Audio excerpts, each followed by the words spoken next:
મિત્રો આજે આપણે કરજણ જોડે એક ફાર્મ છે એમની મુલાકાત લીધેલી અને અહીંયા રેડ ડાયમંડ છે, જામફળ છે, રેડ ડાયમંડની જાત. સામે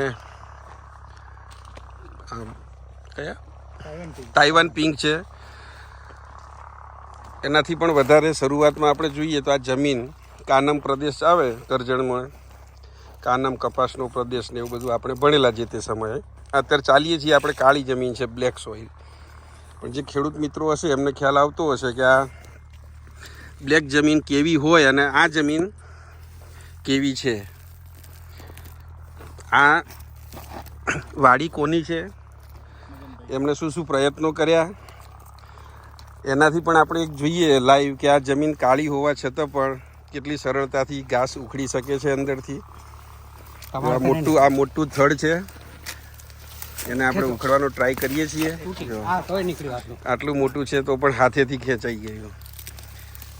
કેટલી સરળતાથી આ ખેંચાઈ. માટી ખંખેરો ખાલી તરત માટી પણ એકદમ બ્લેક સોઇલ હોવાથી છૂટી પડી જાય કોઈ પણ જગ્યાએથી. આ પણ એક નવો છોડ અને એમાં વ્હાઈટ રૂટ.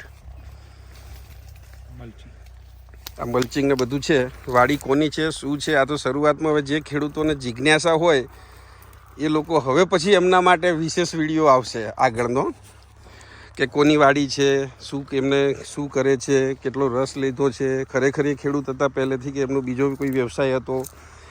અને માત્ર જામફળ અને આ બંને જામફળ છે એટલું જ નહીં, એના સિવાય પણ એમના વિશાળ જમીન છે, એમાં ગૌશાળા આ તે બધું જ છે. તો એ બધું આપણે જોઈશું. અને અત્યારે જૂન મહિનામાં આપણે ઊભા છીએ. આજના જ દિવસે જૂન મહિનાની 11મી 10મી તારીખ, છતાં પણ એના પાંદડા જે છે સુકાયા નથી. ત્યાં રેડ ડાયમંડમાં આપણે જોયું એકદમ લીલુંછમ છે.